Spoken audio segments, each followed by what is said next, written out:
जॉबमध्ये हाय 15 सप्टेंबर 2023 तारखेला मी व्हॉट्सॲपला स्टेटस ठेवलं होतं. 700 आहे, बस आकडा 700. मला फक्त काही मोजक्या लोकांनीच विचारलं की 700 म्हणजे काय? तर तेव्हा मी सांगितलेलं की करेक्ट 700 दिवसात म्हणजे 15 ऑगस्ट 2025ला मी रिटायरमेंट घेणार आणि 700 दिवस पूर्ण झाले. 15 ऑगस्ट 2025ला आता फायनल लाईक द डे आता रिटायरमेंट घ्यायची, आता यातनं बाहेर पडायचं आहे. पण जॉबमध्ये एवढ्या मोठ्या पोझिशनला असल्यामुळे जॉब सोडायची इच्छा होत नव्हती. पण म्हणतात ना ते की जेव्हा तुम्ही कुठल्याही गोष्टीची खूप तीव्रतेने इच्छा करता तेव्हा बाकी सगळ्या गोष्टी आपोआप जुळून येतात. तसे काही योगायोग जुळून आले आणि साधारण सप्टेंबर महिन्यात मी माझा जॉब सोडू शकलो आणि फायनली इव्हेंच्युअली या कॉर्पोरेट चक्रातून बाहेर पडू शकलो. साधारण नोव्हेंबर महिन्याच्या आसपास माझा नोटीस पिरियड पूर्ण झाला आणि 3 नोव्हेंबरला मी रेल्वेचं तिकीट काढलं आणि 3 नोव्हेंबरला मी निघालो ते थेट इंदोर. आता हा प्लॅन मी माझ्या घरी बोललेला होता की मी जेव्हा रिटायरमेंट घेईन किंवा रिटायर होईन तेव्हा पहिली गोष्ट जी मी करणार आहे ती म्हणजे नर्मदा परिक्रमा. आणि तसंच ठरल्याप्रमाणे तिकीट काढलं. 3 नोव्हेंबरला मी इंदोरच्या गाडीत बसलो आणि 4 नोव्हेंबरला मी इंदोरमध्ये होतो. माझं थोडं सुरुवातीला कन्फ्युजन होतं की परिक्रमा सुरू करताना कुठनं करायची, काय करायची, कारण बहुतांश लोक ओंकारेश्वरच्या घाटावरून परिक्रमा सुरू करतात, कारण परिक्रमा पूर्ण झाल्यावर ओंकारेश्वरला येऊनच पूर्ण करायची असती. तिथं ममलेश्वरला जल अर्पण केल्याशिवाय परिक्रमा पूर्ण होत नाही. माझी तशी इच्छा होती की ओंकारेश्वरून करता येईल, पण तिथं ज्या प्रमाणात गर्दी गेल्या काही वर्षांमध्ये सुरू झालेली आहे त्यामुळं मला अजिबात इच्छा नव्हती की तिथून एवढ्या गर्दीत एवढ्या लोकांसोबत प्रवास करावा. मुळात माझ्या मते परिक्रमा ही एक चिंतन आहे आणि चिंतनासाठी तुम्हाला जितका एकांत लाभेल तितकं चांगलं. म्हणून उत्तर तटावरून खेडी घाटावरून परिक्रमा सुरू करायची असं मी ठरवलं होतं. पण माझे जे काका ज्यांनी 2013 साली परिक्रमा केली होती त्यांनी मला सांगितलं की त्यापेक्षा अतिशय उत्तम स्थान म्हणजे तुम्ही नेमावर येथून परिक्रमा सुरू करू शकता, कारण नेमावर हे अतिशय सिद्ध क्षेत्र आहे. तिथं सिद्धनाथ नावाचं एक अतिशय प्राचीन मंदिर आहे आणि सगळ्यात महत्त्वाचं म्हणजे तिथं विश्वनाथ ब्रह्मचारीजी यांचा एक खूप मोठा आश्रम आहे. आणि मला ते खूप छान वाटलं, कारण रा गुणेंचं जे नर्मदा परिक्रमेवरचं पुस्तक आहे त्यात देखील असा उल्लेख होता की गुणेंनी देखील परिक्रमा विश्वनाथ ब्रह्मचारीजी यांच्या आश्रमातून नेमावर येथून सुरू केलेली होती. मी लगेच हा मैयाचाच आदेश आहे असं समजून नेमावर येथून परिक्रमा सुरू करायचं ठरवलं आणि इंदोरवरून काय नाही, लगेच इंदोर स्टेशनला उतरलो, लगेच बस पकडली आणि नेमावरला पोहोचलो.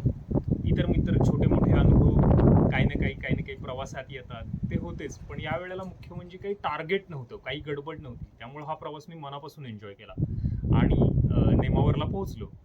मला अजून आठवतंय सिद्धेश्वर मंदिराचा जो घाट आहे त्या घाटावर पहिल्यांदा मला नर्मदा मैयाचं असं दर्शन झालं की आता मी परिक्रमेला आलो आहे. याआधी नर्मदेचं दर्शन, नर्मदा मैयाचं दर्शन मला झालेलं होतं. जेव्हा मी दिल्लीला जायचो तेव्हा नर्मदा मैयावरील पुलातून नर्मदेचं दर्शन झालेलं होतं. पण आता नर्मदा नदी नव्हती, नर्मदा मैया होती आणि आता परिक्रमेला सुरुवात करायची होती. नर्मदा मैयावर दर्शन घेतलं घाटावर आणि लगेचच तिथे विश्वनाथ ब्रह्मचारीजी यांचा जो आश्रम आहे तो आश्रम अगदी जवळच घाटावरच चिकटूनच आहे. तिथं घाटावर पोहोचलो, त्या आश्रमात पोहोचलो. ह्या आश्रमामध्ये सगळ्यात महत्त्वाची आणि जी चांगली गोष्ट ते म्हणजे या आश्रमातील महाराज विठ्ठलदास महाराज हे एकतर आपल्या कर्नाटक बाजूचे आहेत बहुतेक. त्यांच्याशी बोललो, ते अस्खलित मराठीमध्ये बोलले, मला खूप छान वाटलं. आणि त्याहीपेक्षा महत्त्वाचं म्हणजे या आश्रमात आल्या आल्या तिथंच मुख्य हॉलमध्ये आपल्या गोंदवलेकर महाराजांची भव्य प्रतिमा लावलेली होती.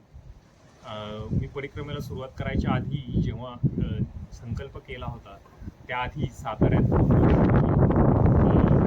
महाराजांचं समाधीचं दर्शन घेतलं. तिथे एक अतिशय सुंदर दृष्टांत झाला होता, जो जसा आठवत जाईल तसा मी पुढे सांगेनच.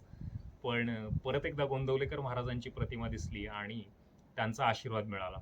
विठ्ठलदास महाराजांना म्हणालो की परिक्रमा सुरू करायच्या दृष्टीने आलो आहे, एकतर माझं एवढं तरुण वय पाहून लोक आश्चर्यचकित होत होती. तसेच विठ्ठलदास महाराज देखील म्हणाले की कसं काय. मी त्यांना सांगितलं की मी काही घर सोडून पळून वगैरे आलेलो नाहीये, व्यवस्थित परिक्रमा करण्याच्या हेतूने आलेलो आहे आणि परतही जाणार आहे, काही संन्यास वगैरे असं मनात ठेवून आलेलो नाहीये. आणि मग ते म्हणाले ठीक आहे, काही हरकत नाही, पण गडबड करू नका. म्हणाले इथे राहा थोडे दिवस. समोरच हरदामध्ये एक अतिशय प्राचीन असं गोंदवलेकर महाराजांनी स्थापन केलं राम मंदिर आहे. 125 वर्ष जुनं राम मंदिर आहे. त्यांची 125 वर्ष पूर्ण म्हणजे 3 दिवसीय अतिशय सुंदर असा उत्सव आहे. तर तो उत्सव तुम्ही अटेंड करा, त्या उत्सवामध्ये सामील व्हा, सहभागी व्हा, तो आनंद घ्या. आणि त्यानंतर तुम्ही थोडी निवांतपणे 10 तारखेला परिक्रमा सुरू करा. आता अगदीच खरं सांगायचं तर मी थोडासा हताश झालो होतो, कारण परिक्रमा करायच्या हेतूने आलेलो आहे आणि कधी एकदा परिक्रमेला सुरुवात करू काय असं डोक्यात होतं. पण आल्यावर आपलं डोकं जास्त चालू नये. इथं तुम्हाला जेव्हा कोणीतरी साधू संत, कोणीतरी महात्मे काहीतरी सांगत असतात, तेव्हा त्यामागं त्यांचा काहीतरी उद्देश असतो. म्हणून मग मी विठ्ठलदास महाराजांनी सांगितलं ते पूर्णपणे ऐकायचं ठरवलं. आश्रमामध्ये राहिलो. 4, 5, 6 तारखेला आराम केला. 7 तारखेला बस पकडून मी हरदामध्ये गेलो. हरदा हे नेमावरच्या अगदी समोरच्या तटावर जिथं हंडी आहे तिथून साधारण एक 20-25 किलोमीटर अंतरावर असेल. हरदामध्ये पोहोचलो. मंदिराच्या उत्सवाची लगबग सगळीकडे चालू होती. तिथे एक अतिशय सुंदर अनुभव आला की मी फक्त परिक्रमेचा वेश धारण केला आहे म्हणून त्या गावातील जे होते त्यांनी मला नर्मदे हर हाक दिली. मी पहिल्यांदा लक्षात आलं नाही, कारण अजून परिक्रमा सुरू केली नव्हती. म्हणून मी थांबलो, मागे दचकून पाहिलं तर ते मला नर्मदे हर म्हणून माझ्या मागं आले आणि त्यांनी मला मदत केली. त्यांनी मला स्वतःहून राम मंदिरापर्यंत सोडलं. मी त्यांना म्हणालो की अहो माझी परिक्रमा अजून सुरू नाही झालेली. ते म्हणले पण सुरू करायला आलेलं तरी आहात, त्यामुळे तुमचा हेतू तरी आहे, त्यामुळे आम्ही आत्तापासूनच परिक्रमावासींची सेवा करतो. म्हणून त्यांनी मला राम मंदिरापाशी सोडलं. राम मंदिरामध्ये आलो तर हरद्याचं हे जे राम मंदिर आहे हे गोंदवलेकर महाराजांनी, आपल्या गोंदवलेकर महाराजांनी स्थापन केलेलं 125 वर्षापूर्वीचं राम मंदिर. राम मंदिर देखील पट्टाभिषिक्त राम आहे, म्हणजे सिंहासनावर बसलेला राम आहे. इतरत्र अन्य ठिकाणी असते तशी राम लक्ष्मण जानकीची उभी असलेली मूर्ती नसून सिंहासनावर अधिष्ठित अशी रामाची मूर्ती आहे. बाजूला लक्ष्मण आहे, भरत आहे, शत्रुघ्न आहे, पायाशी हनुमान आहे, डाव्या बाजूला सीता आहे, डाव्या मांडीवर बसलेली सीता आहे. असं सुंदर, नितांत सुंदर मूर्ती आहे. त्याचं शेअर करतोच. त्या मंदिराच्या उत्सवाला आलो, तिथं नोंदणी केली आणि मला इथं पहिला आश्चर्याचा धक्का बसला की हे मंदिर जे आहे हे जवळपास 125 वर्ष प्राचीन मंदिर आहे आणि तेव्हापासून या मंदिराचे जे संचालक आहेत म्हणू शकतो किंवा जे सेवेकरी आहेत ते आहेत गोडबोले.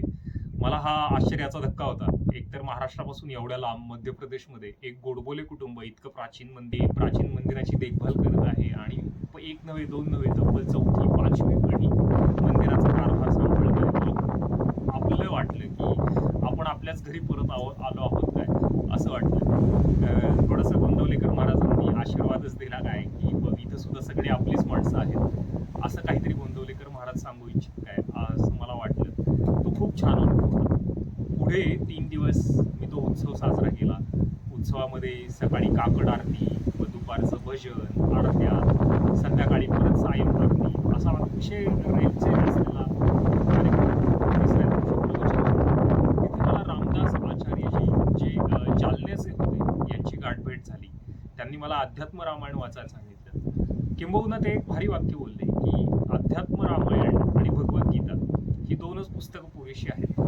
हे वाक्य लक्षात ठेवण्यासारखं होतं, कारण हेच अनुभव मला परिक्रमेत पुढे वारंवार आले. ते आता जसे येत जातील तसे मी उत्स्फूर्तपणे बोलत जाईलच. तर अशा रीतीने 3 दिवसात हरद्यामध्ये श्रीराम मंदिराचा उत्सव साजरा केला.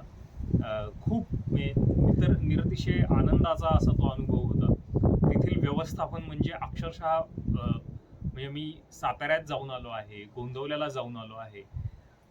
या दोन्ही संस्थानांना मागे टाकेल इतक्या अतिशय उत्तम रीतीने त्या उत्सवाचं व्यवस्थापन होतं. 3 दिवस अतिशय सुखामध्ये गेले. तिसऱ्या दिवशी 9 तारखेला जेव्हा मी परत यायला निघालो संध्याकाळी बसनी येत होतो तेव्हा मला मंगेश नावाचा एक मित्र भेटला आणि मंगेशनी म्हणाला की मी तिकडंच चाललो आहे आणि मंगेशनी मला त्याच्या बाईकवर बसून आपल्या सिद्धेश्वर मंदिरापाशी असलेल्या विठ्ठलदास महाराजांकडे अर्थात विश्वनाथ ब्रह्मचारीजी यांच्या आश्रमामध्ये आणून सोडलं. मी आता खूप एक्सायटेड होतो. खूप आता उद्याच्या दिवसापासून आपली परिक्रमा सुरू होणार आहे या विचाराने अतिशय आनंदित होतो. तसंच झालं. विठ्ठलदास महाराज म्हणाले की संकल्प पूजेसाठी आपण सकाळी पंडितजींना बोलू आणि म्हणजे मला काही सांगायची गरजच पडली नाही. सगळी विठ्ठलदास महाराजांनीच तयारी केली. त्या मंदिरातील त्या आश्रमातील एक सेवेकरी ज्या होत्या रेखा पाटील, म्हणजे मला तर त्यांनी इतकी मदत केली की परिक्रमेला आलेलो आहे तर परिक्रमेसाठी त्यांनी मला नर्मदा मैयाच्या आरती करण्यासाठी फुलवाती तयार करून दिल्या, चहा पिण्यासाठी एक ग्लास दिला, नंतर आश्रमातील एका व्यक्तीने स्वतःहून दंड आणून दिला. खरं तर या गोष्टी मी स्वतः घेऊन यायला हवं होतं, पण इथं आल्यावर सगळ्या गोष्टी लोक स्वतःहून आणून देत होते. मंगेश माझ्या सोबत आलेला प्रत्येक गोष्टीची खरेदी करताना. म्हणजे लिटरली नर्मदा मैया म्हणत की तुम्हाला बस इच्छा आहे ना तर बाकी सगळ्या गोष्टी होतील, तुम्हाला काही करायची गरज नाही. विठ्ठलदास महाराजांनी पंडितजींना बोलवलं. दुसऱ्या दिवशी सकाळी लवकर उठलो, मैयावर गेलो, पहिल्यांदा स्नान संध्या करून घेतलं.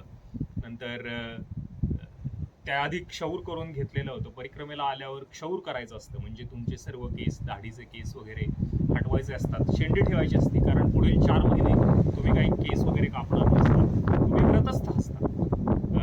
ते झालं. नंतर मग स्नान संध्या केली. प्रातः संध्या झाल्यानंतर वर आलो. विठ्ठलदास महाराजांनी पंडितजींना बोलवलं होतं, पंडितजींच्या सोबत गेलो आणि मैयाचा संकल्प उचलला. मला इतकं म्हणजे 2012 सालामध्ये आराध्य काका नर्मदा परिक्रमा करून आले. 2012 साल. तेव्हापासून माझ्या डोक्यात हा विचार होता की नर्मदा परिक्रमा करायची आहे, आपल्याला ही कधी जमेल तेव्हा आम्ही नर्मदा परिक्रमेचे व्हिडिओ बघत असेल. कित्येक लोकांचे नर्मदा परिक्रमेचे व्हिडिओ पाहिले, कित्येक लोकांचे ब्लॉग्स पाहिले, चितळे मैयांचे व्हिडिओ पाहिले, अनिश व्यास जो आपला मिरजेचा अतिशय तरुण मुलगा, त्याचे अतिशय सुंदर व्हिडिओ पाहिले, इतक्या जणांचे व्हिडिओ पाहिले. आणि आज 10 नोव्हेंबर रोजी मला या तारखेला, या दिनांकाला मला परिक्रमा उचलण्याची संधी किंवा मैयाचा कृपा आशीर्वाद लाभला. संकल्प केला. संकल्प करताना तुम्ही कोणत्या इच्छेने परिक्रमा करत आहात हे बोलणं फार म्हणजे तो संकल्पाचा एक भागच आहे. माझी जी इच्छा होती ती शांत मुकाट्याने मौनाने बोलायची असते, पंडितजींनाही सांगायची गरज नाही. मी मैयाला सांगितली. मैयाने ती इच्छा पूर्ण देखील केली आणि असं नाही की परिक्रमा पूर्ण झाल्यावर 4थ्या-5व्याच दिवशी मला ती इच्छा पूर्ण झाल्याचा अनुभव आला. तो आता मी 4थ्या-5व्या दिवशीच्या वर्णनामध्ये सांगेनच. परिक्रमा उचलली, नर्मदा मैयाचं जल भरून घेतलं. वर आल्या पहिल्यांदाच सिद्धनाथ मंदिरामध्ये. या सिद्धनाथ मंदिराविषयी बोलणं फार गरजेचं आहे. खूप नितांत सुंदर मंदिर आहे, पण प्रवाहात विचारांच्या ओघांच्या प्रवाहात जसं सुचत जाईल तसं बोलतो. आश्रमात आलो, विठ्ठलदास महाराजांना नमस्कार केला, रेखामाईंना नमस्कार केला. त्या आश्रमामध्ये अनेक जे सहकारी होते त्यांना नमस्कार केला आणि परिक्रमेला चालायला सुरुवात केली. अशा रीतीने आज परिक्रमेचा पहिला दिवस सुरू झाला. आता मी इथं बसून किंवा जिथं सुचल तिथं बसून अतिशय सहजपणे हे रेकॉर्डिंग करणार आहे. यामध्ये मला कुणाला काही सांगायचं नाही. माझ्या मित्रांशी मी बोलतोय अशा अर्थाने हे अतिशय सहज रेकॉर्डिंग असेल. कुठं मी माईक वगैरे लावलेलं नाहीये, त्यामुळे आवाजाची क्वालिटी कशी असेल मला माहित नाही. जमेल तसे मी फोटो अपलोड करत जाईन. व्हिडिओ एडिटिंगवर जास्त विचार करणार नाहीये, कारण इथं कुणाला काही दाखवण्याचा उद्देश नाहीये, काही शो ऑफ करण्याचा उद्देश नाहीये. मला माझ्या मित्रांशी गप्पा मारतोय. माझे जे खूप जवळचे मित्र आहेत की ज्यांना कळू शकते की हा काय अनुभव होता, त्यांच्याशी हा अनुभव वाटून घेताना, शेअर करताना मला एकदा या अनुभवाचा पुनःप्रत्यय येत आहे. त्या दृष्टीने मी रेकॉर्डिंग करत आहे आणि बघू जसं जमत जाईल तसे हळूहळू एक व्हिडिओ रेकॉर्ड करून टाकत जाईल. नर्मदे